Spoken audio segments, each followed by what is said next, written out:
बिस्मिल्लाहिर्रहमानिर्रहीम, अस्सलाम वालेकुम। जो मंज़र आज तमाम टेलीविज़न चैनल्स दिखाते रहे, लम्हा बलम्हा कवरेज होती रही, एक हंगामा आराई देखी गई, नैब के दफ्तर के बिल्कुल सामने ये सब कुछ हुआ। वो मरीम नवाज़ साहिबा की तरफ से एक शो बनाने की कोशिश थी, जो दिखाना चाहती थी वो कितनी पॉपुलर हैं और अगर उनको बुलाया जाए तो कितनी ज़्यादा हंगामा आराई हो सकती है, क्या कुछ हो सकता है। लेकिन वो सारे का सारा शो फ्लॉप हो गया, उल्टा लेने के देने पड़ गए। क्या हुआ, कैसे हुआ, उस हवाले से हम बात करते हैं। एक तो चीज़ ये बड़ी अहम है कि मरीम औरंगज़ेब साहिबा ने ये कहा है कि नून लीग की तरफ से इमरान खान साहब वज़ीर-ए-आज़म पाकिस्तान, उनके ख़िलाफ़ इक़दाम कत्ल का, यानी मरीम नवाज़ साहिबा को कत्ल करने की कोशिश का मुकदमा दर्ज करवा रही है नून लीग। बहरहाल जब मैं वीडियो बना रहा हूँ तब तक तो उनका ये बयान था कि अभी तक पुलिस मुकदमा हमारा दर्ज नहीं कर रही। तो बहरहाल फिर देखते हैं कि वो आगे क्या अदालत जाते हैं, वहाँ से मुकदमा दर्ज करवाने की कोशिश करते हैं, क्या करते हैं। तो एक तरफ तो ये अब नून लीग कह रही है और वाज़ेह तौर पर कह रही है कि ये मरीम नवाज़ साहिबा पर एक अटैक था, क्योंकि उनकी गाड़ी को पत्थर लगा और जो उनकी स्क्रीन थी गाड़ी की उसको नुकसान पहुंचा।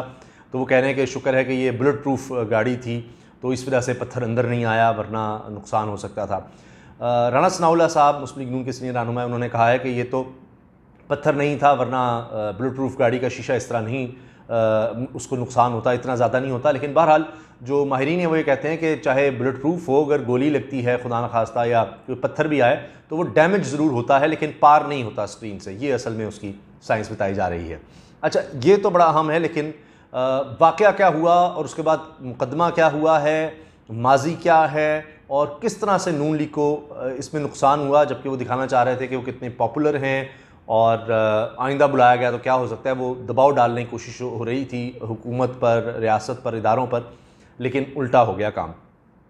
पहले तो नैब की तरफ से कहा गया है कि नैब की 20 साल की तारीख़ में कभी इस तरह से नैब पर हमला नहीं हुआ।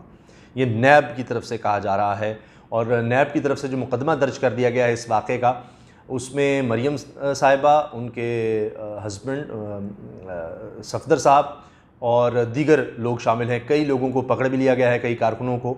और जिन गाड़ियों में पत्थर आए थे उनके हवाले से भी तहकीकात की जा रही हैं और उन तक भी लगता है कि अनकरीब पहुंचा जाएगा। अच्छा, हुआ ये है कि मरीम साहिबा को बुलाया हुआ था एक मुकदमे में, और जब वो रैली की शक्ल में वहाँ से निकली जाती उम्रा से, यहाँ भी लोग पहुँचे हुए थे। कहा यह जा रहा है कि पूरे पंजाब से लोगों को बुलाया हुआ था, नून लीग के कारकुनों को कहा गया था कि पहुँचना है। अब जब वो यहाँ पर पहुँच गए और मरीम साहिबा आईं, तो फिर इन्होंने जाने की कोशिश की। जो रुकावटें खड़ी की हुई थी पुलिस ने, उनको हटाकर वहाँ से धक्कम पेल हुई और फिर इधर से पथराव शुरू हुआ। पहले नून लीग के कारकुनों ने पथराव किया और फिर पुलिस ने वही पत्थर इनके ऊपर बरसाए और उसमें फिर मरीम नवाज़ साहिबा की गाड़ी को भी पत्थर लगा और दोनों तरफ से लोग ज़ख्मी हुए। अब इसके बाद मरीम साहिबा ये जब हंगामा होता रहा, कहती जी मैं नैब में जाना चाहती हूँ, मैं तो जवाब देना चाहती हूँ। नैब ने कहा जी अब ये जो आपने कर दिया है, इसके बाद अब 11 बजे बुलाया था, 1 बजे आप आ रही हैं और ये इतना हंगामा करके, तोड़फोड़ करके, नैब पर हमला करके, तो अब हम फिर देखेंगे आपको बाद में क्या करना है, किस तरह बुलाना है, अभी आप जाएँ। अब ये जो सब कुछ हुआ, तो इस पर मैं भी जब लाइव मुझे लिया जा रहा था और कि जी क्या है क्या नहीं, तो उस वक्त मैं भी कह रहा था कि देखिए हो सकता है कि पुलिस ने हाई हैंडेडनेस की हो, या अगरचे नून लीग का माजी है, लेकिन मैंने कहा पहले भी पेश होते रहे हैं शहबाज शरीफ साहब, नवाज़ शरीफ साहब, दीगर लोग। तो धक्कम पेल हुई है, कोई बदमज़गी हुई है, किसी को थप्पड़ मारा गया एक दफ़ा एक पुलिस वाले को, इस तरह के वाक़यात, लेकिन इस तरह पथराव और ये हंगामा इस तरह नहीं हुआ। तो ये क्यों इस तरह हो गया?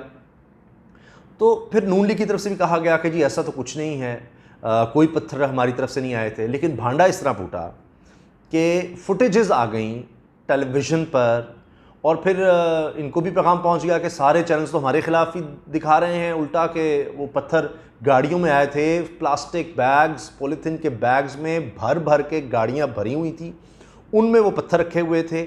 अब वो इतनी तैयारी के साथ, क्या आप कुछ देर पहले भी नहीं पकड़ सकते? साइडों से पकड़ें, कहीं से पकड़ेंगे, अगर आप पर पथराव हुआ है, आप इश्तिहाल में आके चले पत्थर फेंक रहे हैं आप उससे। ये तो तैयारी के साथ आए थे, वो गाड़ियाँ खड़ी हैं, उनकी फुटेजेस मौजूद हैं और उसमें मुबीना तौर पर एक MP है नून लीग के बताए जा रहे हैं कि उनकी गाड़ी भी थी। फिर अब जितनी गाड़ियाँ, उनकी नंबर प्लेट्स को देखकर ट्रेस किया जा रहा है, उनको उनके खिलाफ मुकदमा हो गया है। तो एक तो ये लेने देने के पड़ गए। काफ लीग बहुत ज़्यादा करीब आ रही थी नून लीग के, बड़े अच्छे बयान थे हमारे खिलाफ ख़त्म हो गए हैं। राजा बिशारत साहब जो वज़ीर क़ानून पंजाब हैं, जिनका ताल्लुक काफ लीग से है, उन्होंने बड़ी सख्त स्टेटमेंट दे दी है कि ये एक सोची समझी साजिश थी, मनसूबाबंदी के तहत ये आकर ये हंगामा आई, पुलिस पर पथराव किया गया है। और अब इससे पहले कि मैं माजी में जाऊँ, वो जो मुकदमा है वो क्या है, कहीं आपको नहीं मिलेगा। अब तो ये हुआ कि कुछ लोग बड़े खुश थे कि उसके बाद मरीम साहिबा ने एक प्रेस कॉन्फ्रेंस भी की, उसमें उन्होंने कहा कि जी ये सब हमारी पॉपुलैरिटी से खौफजदा होकर ये किया गया है, ये हमसे बड़े खौफजदा हैं, बयानिया नवाज शरीफ का ही है और ये नैब हमसे खौफजदा है, उनके पास कुछ है ही नहीं, इसलिए इस तरह किया गया है कि इस मुकदमे में कुछ नहीं है, मेरे ऊपर एक के बाद एक मुकदमा बनाया जा रहा है, लेकिन हम झुकेंगे नहीं। अब वो मुकदमे का कहीं जिक्र नहीं है, कोई जवाब नहीं दिया उन्होंने कि ये जो 1400 कनाल से ज़्यादा ज़मीन है जिसके बारे में नैब पूछ रहा है कि आपके पास कैसे आई, पैसे कहाँ से आए इसको ख़रीदने के लिए, आपने इस पर टैक्स कितना दिया, कब दिया, इस पर आप कर क्या रही हैं, इसको किस पर्पज़ के लिए आप इस्तेमाल कर रही हैं। असल में इसका बैकग्राउंड ये है कि 2013 में नून लीग की हुकूमत थी पंजाब में भी। तो अब 2013 में जब इनकी पंजाब में हुकूमत थी, इन्होंने किया ये कि सारा जाती उमरा के इर्द गिर्द ये डिक्लेयर कर दिया सरकारी तौर पर कि जी ये ज़री ज़मीन है, यानी अपना वहाँ पर महल बना लिया हुआ है सैकड़ों बल्कि हज़ारों कनाल में। और उसके बाद वो कहते हैं कि इसके इर्द गिर्द जो जगह है वो सारी ज़मीन है, यहाँ पर अब कोई घर नहीं बना सकता, हमारा घर बन गया, हमारे करीब करीब कोई घर ना बनाए, दूर दूर तक कोई घर नहीं। अब उसकी प्राइसेस गई गिर कि वहाँ घर भी नहीं बन सकते, वहाँ कुछ भी नहीं हो सकता। तो फिर उसके बाद मरीम साहिबा ने धड़ाधड़ वो ज़मीन ख़रीदी। अब ये तो है कि बरह रास्त ख़रीदी, कुछ बहुत सी ज़मीन बेनामी भी है।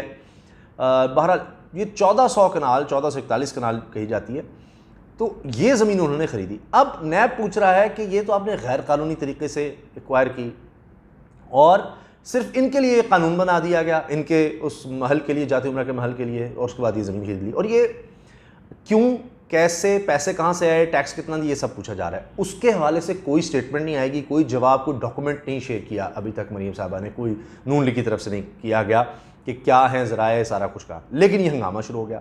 अच्छा, माजी भी यूँ ही है, सुप्रीम कोर्ट पर हमला हो चुका है, जब भी सवाल पूछा जाता है तो वो कोई जवाब नहीं कि हमारे पास पैसे कहाँ से है, क्या है जी हमने बड़ी खिदमत की है, ये है, सब जाली मुकदमात बनाए जा रहे हैं। फिर ये एक अजीब सी कहानी होती है कि जी बाहर से पैसे बेचे हसन हुसैन नवाज़ ने, वहाँ उनके अगर आप चेक करें अकाउंट्स तो उनमें आपको पैसे ही नहीं नज़र आते हैं, लेकिन वो अपने वालिद को पैसे भेजते हैं, वो कहते हैं जी ये कर्ज़ दिया गया है या ये तोहफ़ा भेजा गया है, वो आगे मरीम को ट्रांसफ़र करते हैं और मरीम कहती है मैंने उससे ज़मीन ख़रीदी जो मेरे वालिद ने मुझे पैसे दिए जो बाहर से आए हुए थे। फिर ज़मीन उन्होंने वो ख़रीद ली तो वो फिर उसके बाद उन्होंने वही पैसे वापस कर दिए, ज़मीन वहीं रही है, ज़मीन वहीं की वहीं है, लेकिन कहती हैं कि जो मैंने पैसे अपने वालिद से लिए थे वो मैंने उनको वापस कर दिए। वो कहाँ से आ गए? अच्छा, वो वापस कर दिए और वो फिर बढ़ते रहे। यानी नवाज शरीफ साहब से पूछा जाए तो वो कहते हैं कि मुझे तो ये पैसे बाहर से आए थे और उन पैसों से उन्होंने किस तरह इस्तेमाल किया, वही पैसे उन्होंने उधर दिए बेटी को, उससे उन्होंने ज़मीनें ख़रीद दी और फिर वो पैसे उन्होंने वापस भी कर दिए, वो जगह वहीं पर रही, वो बाकी पैसे कहाँ से आ गए, ज़मीन भी नहीं बेची। तो एक लंबी अजीबोगरीब ये दास्तान बना लेते हैं। तो खैर, अब मकसद ये था कि एक खौफ पैदा हो कि जी हमें बुलाएंगे तो ये होगा, रैली की सूरत में आएंगे ताकि हमें को बुला ना सके, और इसका एक माजी है, पेश होते हैं, ज़्यादा लोगों के साथ पेश होते हैं। लेकिन इस दफ़ा एक तो देखिए काफ लीग भी इसमें सामने आ रही है कि जी वो भी ख़िलाफ़ हो गई। एक तरफ आप देखिए कि मीडिया जो बड़ा खुश था आज, जो इनके करीब होता था कि जी मरीम साहिबा मैदान में आ गई हैं, प्रेस कॉन्फ्रेंस कर रही हैं, उन खामोशी तोड़ दी, ये कर दिया वो कर दिया, वो मीडिया भी अब क्या करता कि सबने दिखा दिया कि पथराव तो उनकी तरफ से हुआ था। उनके अपने लोग कह रहे थे कि जी ये सब कुछ यूँ ही था, वहाँ एंटी राइट पुलिस थी, उसके पास तो असलहा भी नहीं होता, तो उनके पास यही है टीयर गैस वगैरह इस तरह, पत्थर नहीं होते तो पत्थर दूसरी तरफ से आए। फिर जो सबूत आ गए लोगों के पास, असल मसला वहाँ से ख़राब हुआ, वो जो फुटेजेस आ गई। और अब अगरचे बिलावल साहब ने मरीम साहबा के हक़ में ट्वीट कर दिया है कि जी बड़ा जुल्म हुआ है, उनके साथ बड़ी ज़्यादती हुई है, लेकिन एक उनको ये भी है कि भाई यही पुलिस वाले होते थे, हज़ारों की तादाद में हमारी प्रोटेक्शन पे होते थे, और आज देखें कि क्या हाल है कि ये हमें रोकेंगे, इनकी ये जुर्रत। तो ये अब किसी भी तरह से नून लीग के मरीम नवाज़ साहब के फ़ायदे में नहीं गया, उनके खिलाफ मुकदमा दर्ज हो गया, काफ लीग भी उनके ख़िलाफ़ हो गई, कानूनों की पकड़ दकड़ भी हो गई, मीडिया में नहीं सारा उनको एक्सपोज कर दिया कि एक दफ़ा फिर इन्होंने इदारों पर अटैक किया है। और नैब कह रहा है कि हमारी तारीख़ में 20 साल हो गए नैब को बने हुए, कभी इस तरह नहीं अटैक हुआ कितने लोगों को बुलाया गया, बड़े बड़े सियासी रहनुमाओं को बुलाया गया, लेकिन ये पहली दफ़ा हुआ है। तो वो जो धाक बिठाने की, रोब और दबदबा बिठाने की कोशिश थी वो उल्टी पड़ गई, सारी कहानी लोगों के सामने आ गई। अब वो फुटेजेस की वजह से वो जो जिन गाड़ियों में आया है ये सारा पत्थर, वो भी नहीं बच सकते। अब वो पत्थर कोई, ये यहाँ नैब के बाहर कोई मकान तो बनाने आए नहीं, या नैब को तो पेश करने नहीं आए थे कि ये जी हम आपके लिए पत्थर लाए हैं और इससे आप ना कोई इमारत बना लें, इतने हम पत्थर लेकर आए हैं। वो किस लिए आए थे? तो ये अब सारी कहानी सामने आ गई और लेने के देने पड़ गए हैं। और जो बयानियाँ बनाना चाह रही थी नून लीग कि जी हम पर बड़ा जुल्म हो रहा है, मरीम साहब पर बड़ा जुल्म हो रहा है, वो एक्सपोज हो गया। अल्लाह हाफ़िज़।